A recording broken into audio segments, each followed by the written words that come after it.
Welcome, everyone, to the greatest podcast on earth, the On and Off Topic Podcast. Step into the doctor's office while we diagnose what is wrong with the world. And, the secretary, here does the paperwork. Well, you do something. I don't know what you do, but I'm sure it's something, right? I doubt that. Anyway, we have a lovely assortment of things to talk about today. We've got some football news about the Chiefs, about off-season news in general, if that's your thing. And then we also have the Backlot, going to talk about a new movie that just released. Austin has some sort of racing news, whatever. And finally, the State of the Union address. We're going to go over that a little bit, see what our thoughts are on that. But to start, why did the chicken cross the road? To get to the doctor's clinic. And that's... Come on, we gotta have something, okay? Don't do that. You're gonna make them genuinely think... Okay, whatever. Anyway, basically, welcome to the Blitz, where we're going to talk about all the football news of the world. First of all, in terms of the Chiefs and what they're up to, we have just released Mike Dana, defensive end, who was on the team for the past 7 years, I believe it was. The 5th round pick from a while back, did him for his 4-year deal, then signed him to a 3-year extension. He played on that extension for the past few years. There was 1 year left on it, and to save money, the Chiefs just cut him. Saves about $3 million. It takes us from $11 million down to about $2 million over the cap. Still some adjustments that need made, but for starting at $54 million over the cap this offseason, the Chiefs have made what? Yeah, from 54 to 2, and it's only 2 changes. Now, obviously, you want to be under the cap so you can go after people in free agency, specifically Breece Hall. Please get me Breece Hall. I want Breece Hall on the team. And if you can't do that, maybe Travis Etienne, maybe Tyler Algier, Gainwell if you're really desperate.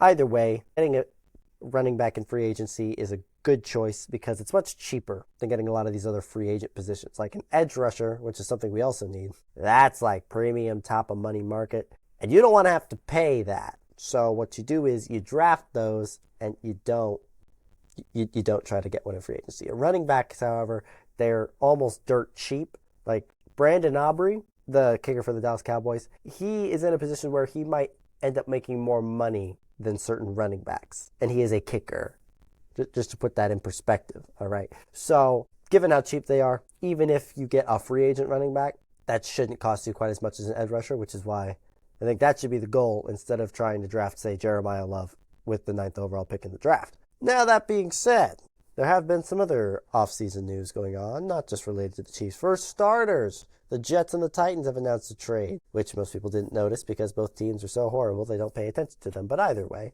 the Titans have acquired Jermaine Johnson, and the Jets have gotten T'Vondre Sweat, both these defensive players. One of them's a defensive tackle, I think, and one of them's a nose tackle. Well, Jermaine Johnson might be an edge rusher. What do you think, Austin? Yeah, Jermaine Johnson's a defensive end, that's what it is. And then T'Vondre Sweat, he's a nose tackle. They're similar positions, they're both on the defensive line, but the tackles, they're bigger. They're going like straight at the defensive ends. They're a little faster, not quite as big. It's sort of like the cross between a defensive tackle and a linebacker. But they're the ones that you want them to get after the quarterback. They're trying to sack them. They're going crazy. Myles Garrett, 2-time Defensive Player of the Year and new holder of the sack record at 23 sacks. He is a defensive end, and he is arguably the best defensive player in football. Well, not arguably. He is the best defensive player in football right now.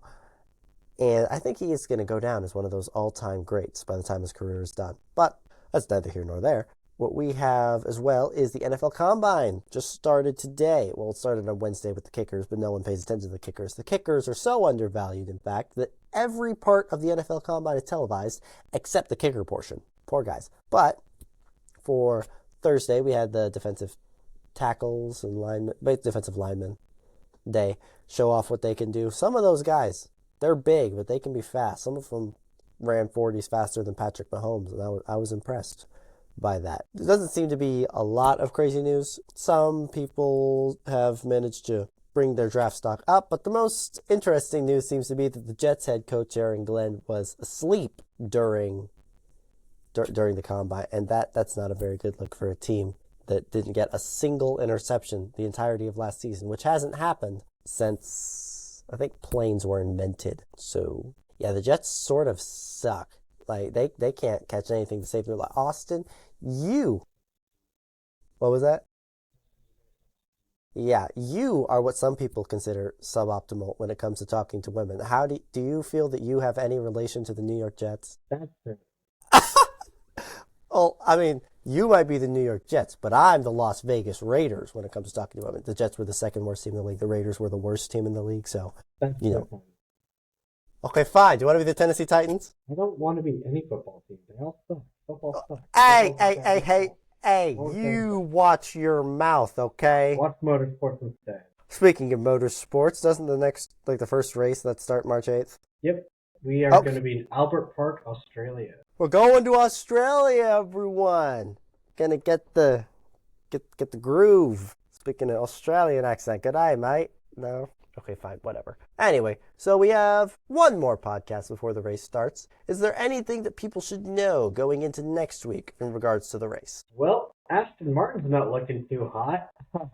Their power unit is kind of blowing up in the car while they're driving it, and they haven't figured out how to fix it. So they're having engine problems, and they have said that this might affect their season start. They might not even be able to race in Australia. So yeah, Wait, Aston Martin's not doing well. Can they not race? Like, Yeah, they could just forfeit? they can just not race. Hmm. They are signed up for the season, so if they miss race, that's on them. Yeah, which is going to be awesome. Alonso. Stroll might get like 1 point. Wow. Let's see. Valtteri Bottas is going to have a 5 grid place penalty due to a Oh, is that due to that one penalty penalty from 24? 24. Yeah, it's still active, so he wants to qualify high. He wants to be bad. Yeah. Can you explain to the people just like if he got a penalty in 2024, why was it served in 2025? Wouldn't it have to have been served in 2025? He didn't race in 2025. Bottas? No, Oh, he didn't race. No, I could have sworn I saw him at one point. he was the reserve driver for Mercedes, but because Kimi nor Russell needed to be swapped out for any race, he never drove. Okay, so he didn't have to serve the penalty because he wasn't out there, but now that he's there for, what is it? Is he a Cadillac driver now? Okay, so now that he's with Cadillac's great roaring start, their welcome to the F1 moment is going to be a 5-second time penalty. Not 5 second, 5 grid place. Five grid places? So if he qualifies first, he's racing in fifth. What did he do to deserve that? And for anyone else who's interested, F1 Drive to Survive, the series chronicling the F1 seasons, is going to be releasing, I think, all the episodes of Season 8 tomorrow on Netflix. That season's going to chronicle the 2025 season, the season where Max Verstappen was cheated out of a championship by Lando Norris. And, the FIA for not calling a penalty on Norris. Think of it, if you are a football fan, as the Rams-Saints game, the no call of the pass interference that sent the Rams on to Super Bowl. Here it was because he had a collision in Abu Dhabi with Kevin Magnussen. And he caused it. We're just gonna go out and say probably caused it.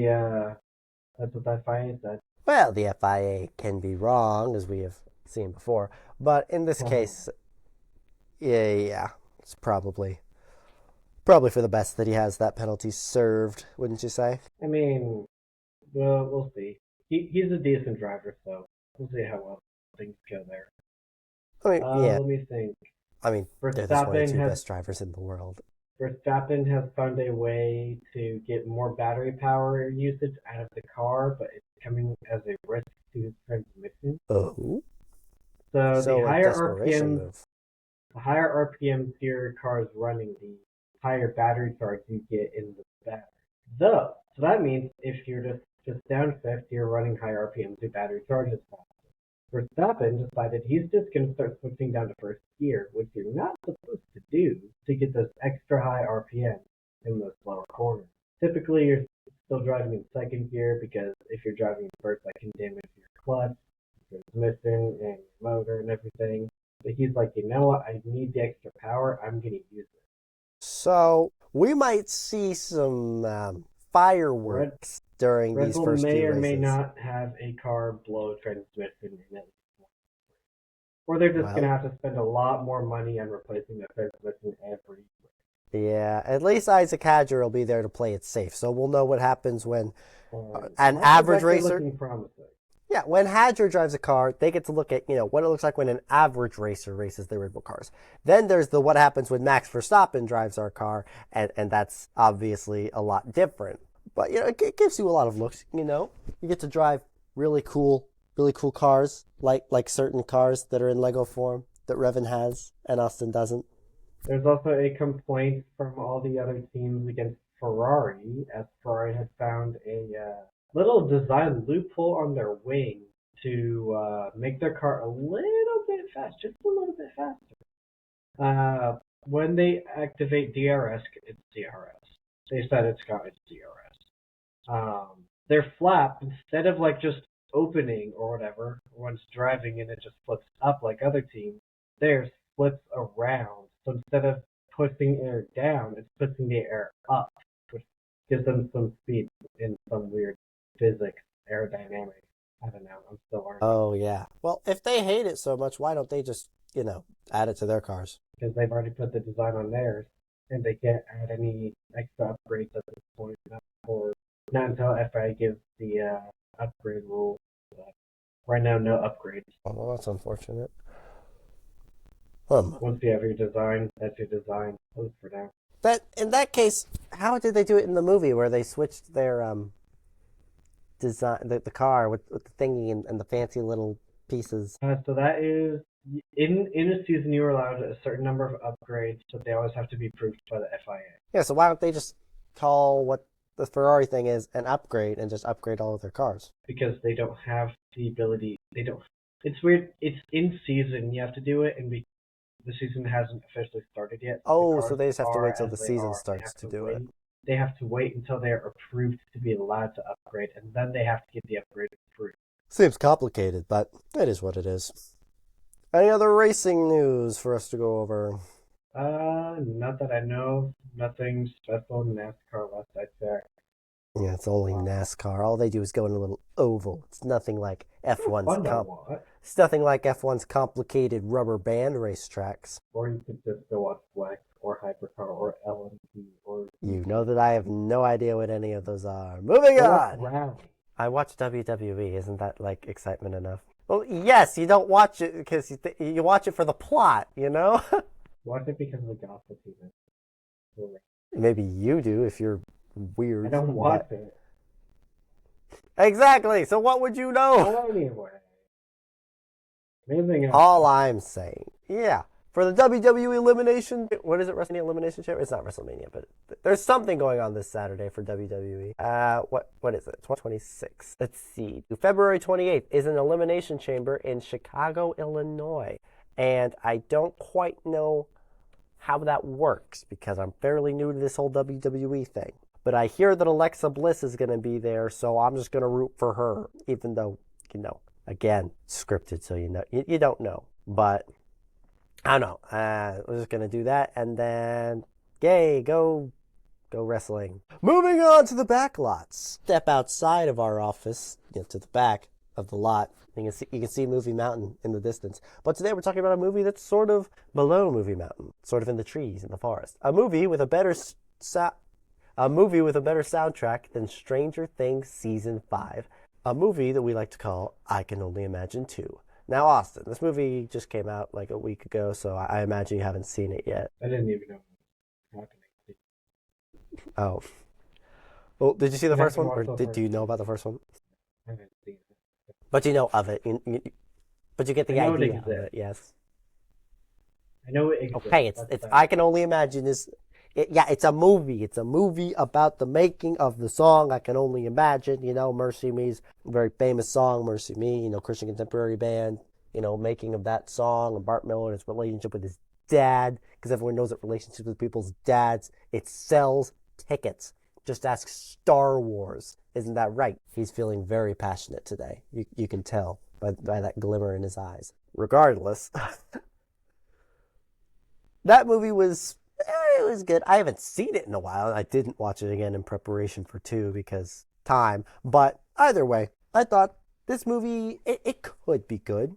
Like, I don't think it's going to be great. It's definitely not going to win any Oscars, of course, but it could be, just sort of an uplifting movie. And it's better than going out to watch Wuthering Heights, which I haven't read the book, nor have I watched the movie, but I've heard enough from the online reviewers to say, y'all probably don't want to watch this movie. Go read the book, and then go read a plot summary of the movie, and you'll see they are vastly different. But yeah, go read Wuthering Heights. Aside from that, I Can Only Imagine 2 is not about the song I Can Only Imagine, more about what happens after they get writer's block and aren't as successful after releasing the song I Can Only Imagine. And so it's a personal struggle. Life is hard now. Just because one good thing happens doesn't mean the rest of your life is smooth sailing. And in this case, the Millard family has a diabetic 1 kid. And now, Austin, there's type 1 and type 2 diabetes. Are you familiar with these types of diabetes? Vaguely. Cool, I'm not. But apparently 1 is, really not ideal. It involves some insulin shots or whatever. And then if they ever discover a type 3 diabetes, then, that person will probably be the Antichrist. But regardless, type 1 diabetes, Bart Millard, his kid has it. And so it just, life is sort of difficult. Stop advertising your energy drinks, okay? This is not a paid promotional. This video is sponsored by XYZ energy drink. Wait. You just, you want to get the whole world on those energy drinks. Regardless, let me try to finish my thought here. His kid, he has the type 1 diabetes, and it's not ideal because the kid's a brat, except he's a teenager. The teenagers, they're the worst. Yeah, we all know that. So yeah, that's basically his only major struggle throughout the movie is bonding with his kid because he wants his kid not to die. So he says, hey kid, make sure you stay on top of the insulin stuff, your shots and checking your blood and whatnot, because see, that's important so that you don't die.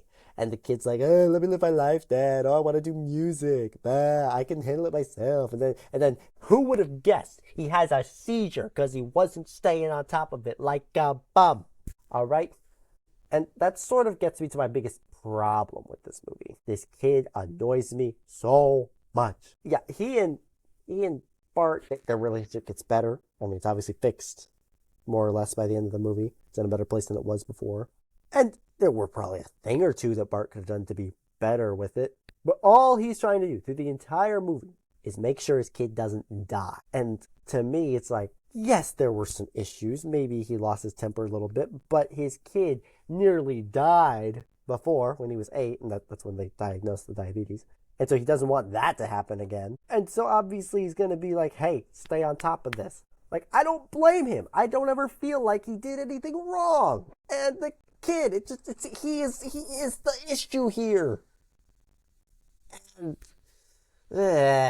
it's just more about not being as high strung, I suppose. So that's my biggest critique of the movie. But it also has not a side plot, but also on this tour, because the movie's them on a tour, Bart, and he brings the kid along.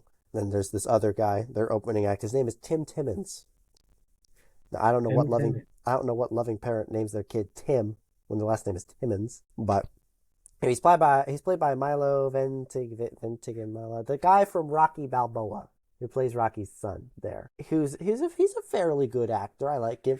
The issue is I feel bad for all the other actors that they're being, especially the actors playing Bart Millard, because you're the main actor and you're being upstaged by this side character who's a geeky guy who's just a nerd over It Is Well With My Soul. Because Milo's acting skills, they're really good, And I thought that he was probably maybe the best character, because there's not a lot wrong with him, because he has cancer and he's trying to do this tour before he has to go through the cancer treatments, and he does this thing, he does where he marks an X with a Sharpie, as a whole gratefulness for what God has given me, but also understanding the grief of having cancer and life struggles. And he's sort of what helps bring everyone back on track. And as it turns out, he was the guy who originally came up with the song Even If. And Bart Millard and Mercy Me, they were the guys who finished the song for him because I guess he had writer's block or something. I don't know. But that was sort of the reason I went to watch the movie anyway, because Even If, in my mind, is one of the greatest Christian contemporary songs ever written, ever made. It's very strong musically, lyrically. You know how weak these Christian songs can be in both of those categories? You know how hard it is to get a contemporary Christian song with good lyrics and songs? Austin, you study music at Calvary, right? So, I mean, surely you can relate to the issue with these modern Christian songs, right? Yeah, a lot of the modern contemporary is very theologically empty. It's Right. bad. Yeah, there's just... They're not even that happy either. I mean, some of them have been all right. Like, they're not all horrible, but a lot of them that I hear on the radio, it's almost more like an let's uplift more than let's hammer home this great theological kind of like richness. that feel good stuff. Yeah, because Like feel good stuff isn't bad, but like let's not make everything feel good and then lose out on all of it, or say things that you probably shouldn't because that's heresy. true. And I think Even If is a really good, just, I don't want to say spit in the face of these songs because that feels a little sacrilegious to say about any song that's even remotely Christian, but it makes a strong point because this is a song about, hey, even though he slay me, I shall praise the Lord. Even though things aren't great, I trust you, all right?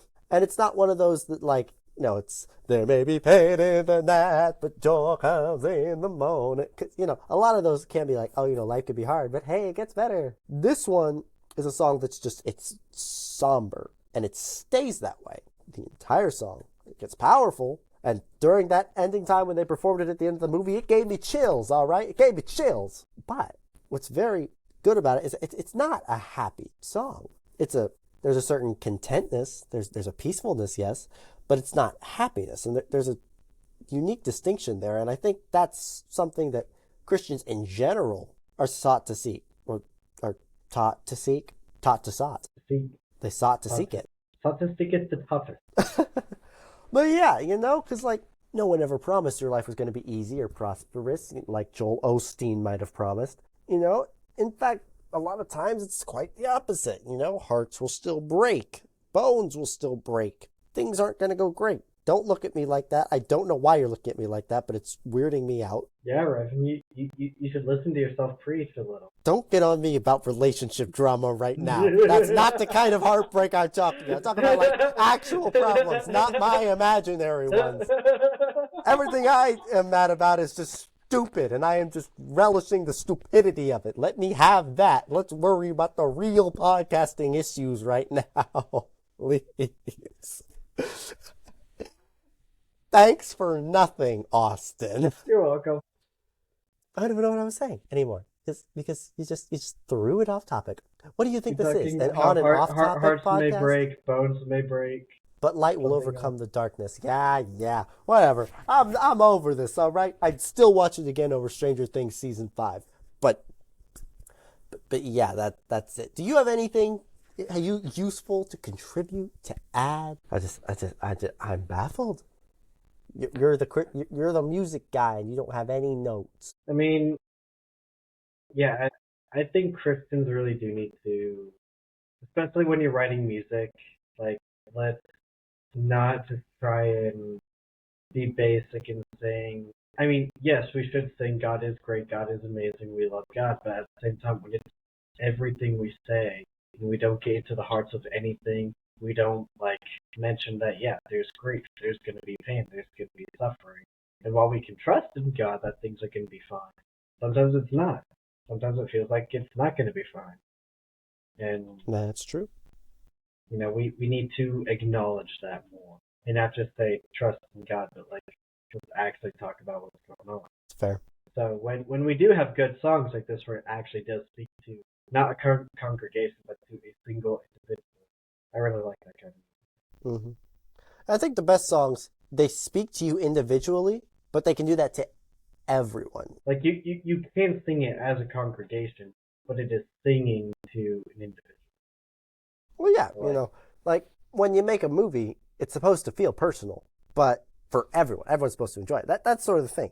You want something that people can relate to, and having that relatability is the struggle because it's hard to find things that every single person can relate on. But, trouble in life, Pretty much everyone can relate to that. It's probably why Even If became Mercy Me's, second most successful song. It was the most successful one ever after I Can Only Imagine. It went crazy. It went really good. And I can understand why. Because it was a good one.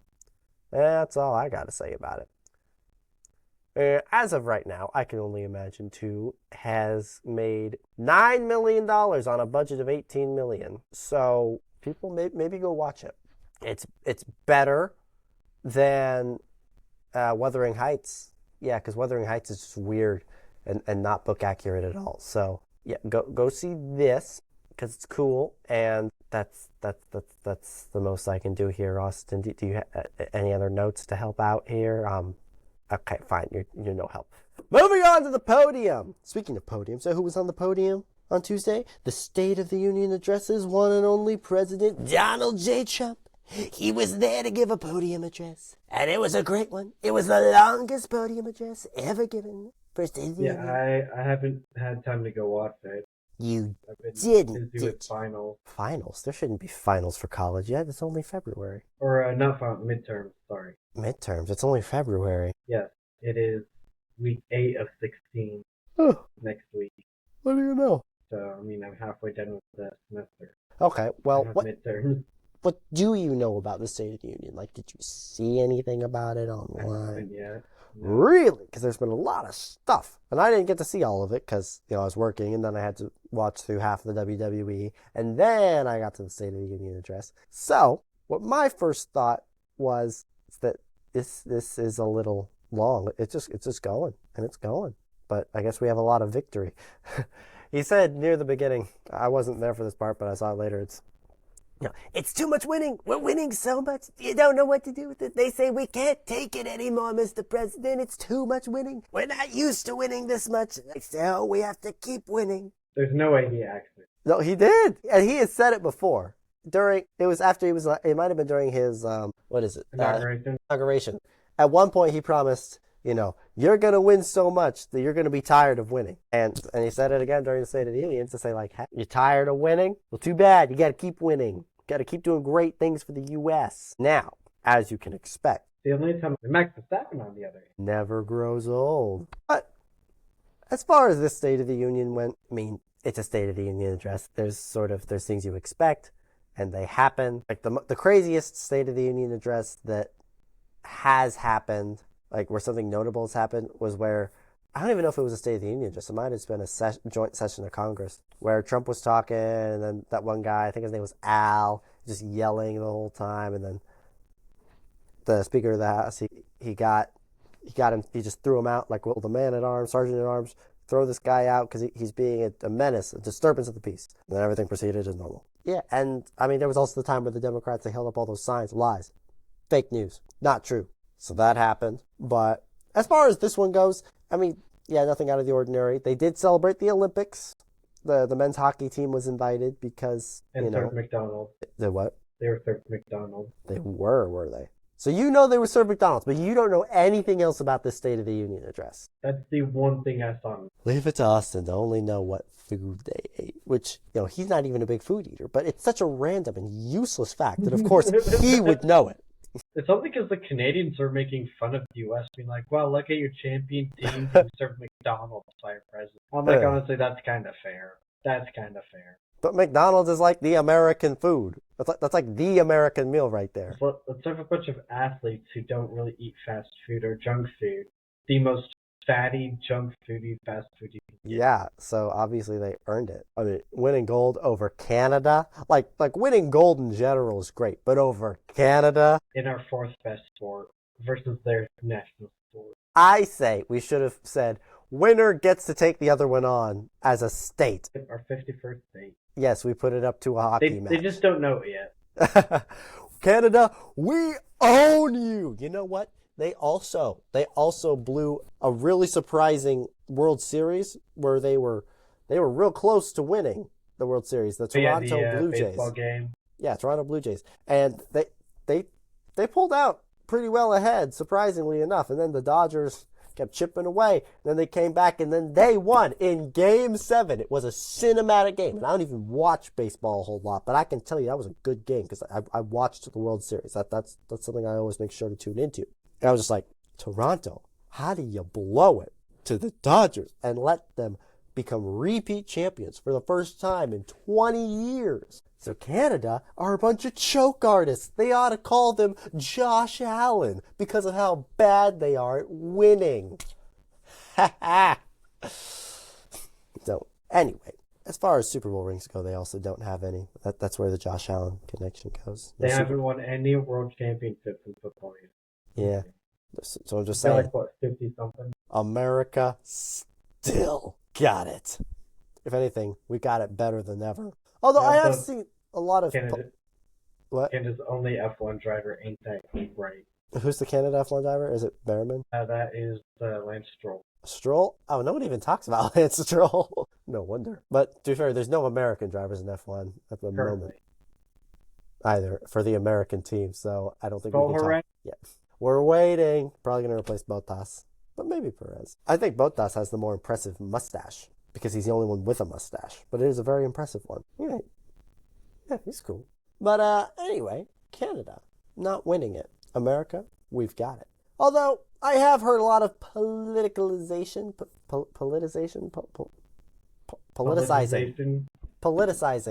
of the Olympics, because, some of these people might be a little liberal or with the Alyssa Liu. Yeah, so she won gold. She's come out and saying like, yeah, I took out the pronouns in my bio because I don't believe that crap anymore. Well, I mean, I think she's actually like one of those people that the liberal-minded people actually like. Something about her and the immigration. Maybe it was her parents. I don't know. Even though she's legally born. I think that her father also came over legally. He did. Yeah, and like, I don't know why.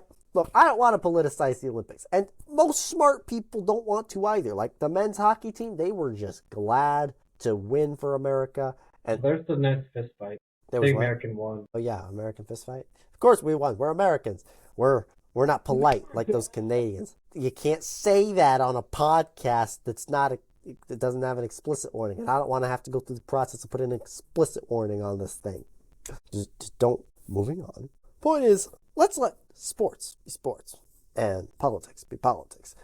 And I mean, obviously, them being invited to State of the Union, obviously the sports and the politics are a little bit together. But, that's the president recognizing the U.S. men's hockey team. I think that's a little different, But I'm just saying, during the Olympics themselves, we don't need to worry as much about the political stuff. Like, I saw something that was like, hey, look, the majority of the U.S. gold medals were won by women. I'm like, shouldn't we be focusing more on the fact that this many gold medals were won by Americans? We didn't actually win the most gold. I think we won the second most gold. And we lost to, was it Norway? Who won the most gold? Good question. Most medals, Olympics. There are people saying on the conservative Republican side, like, oh, Alyssa Liu is Democratic or liberal. We can't celebrate her win. Like, let's just stop saying whether someone's Republican or Democratic. They represented America and they won. Right. And obviously, we are so shallow. All we care about is if we win. What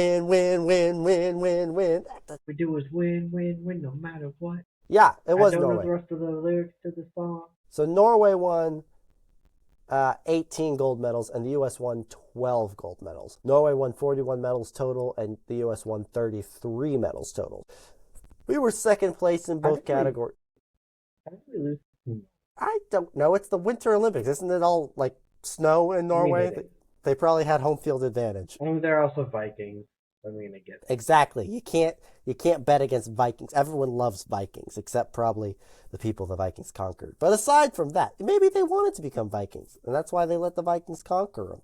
You never know. However, when it comes to Vikings from the state of Missouri, we don't like them. No, we do not. But Missouri and Vikings, I'm coming for you. Anyway, as far as the rest of the State of the Union, there's one note I would like to give, as a constructive criticism. I've seen a lot of stuff saying this is all the stuff that the Democrats didn't stand for, which is pretty much the entire, everything that happened in the night, right? Don't stand and applaud. Because it's sort of a standard thing, one side stands, the other side sits, one side, it always happens.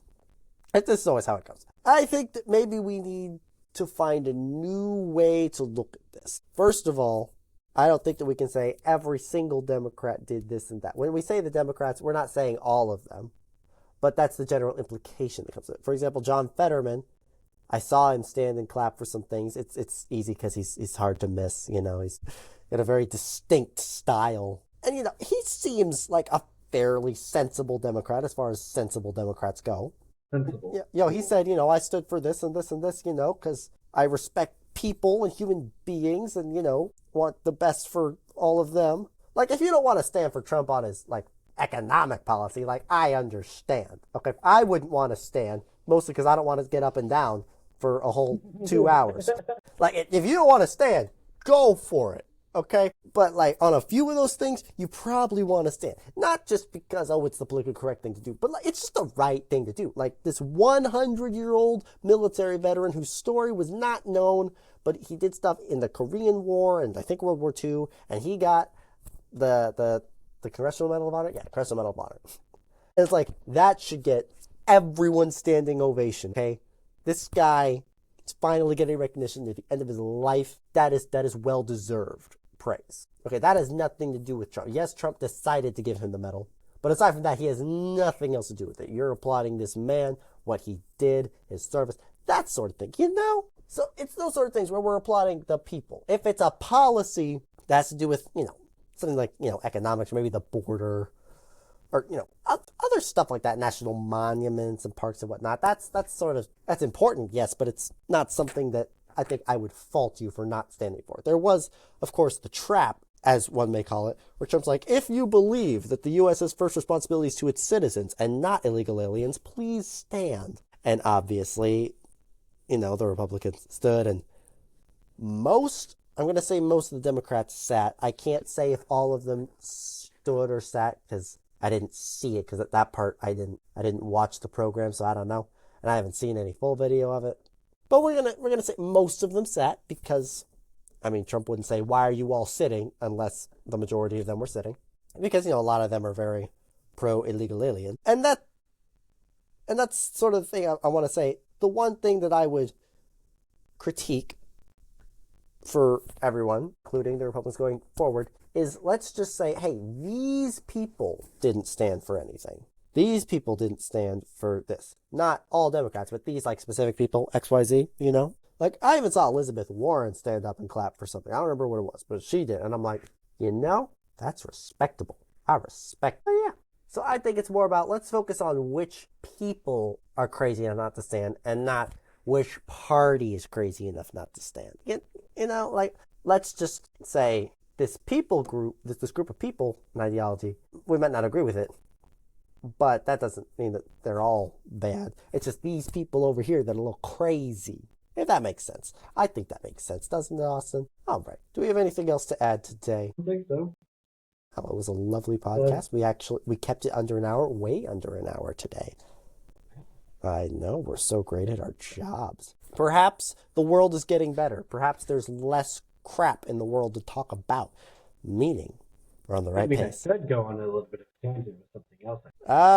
That's our show. Tune in next week where we predict the winner of the Australian Grand Prix. Spoiler alert, it will be Max. It's going to be Max Verstappen. But, we're going to explain why Max Verstappen's going to win, which will be because he's Max Verstappen. But either way, it's still very suspenseful if you want to know who we think is going to win. So, yeah, come back next time. My receptionist will see you out.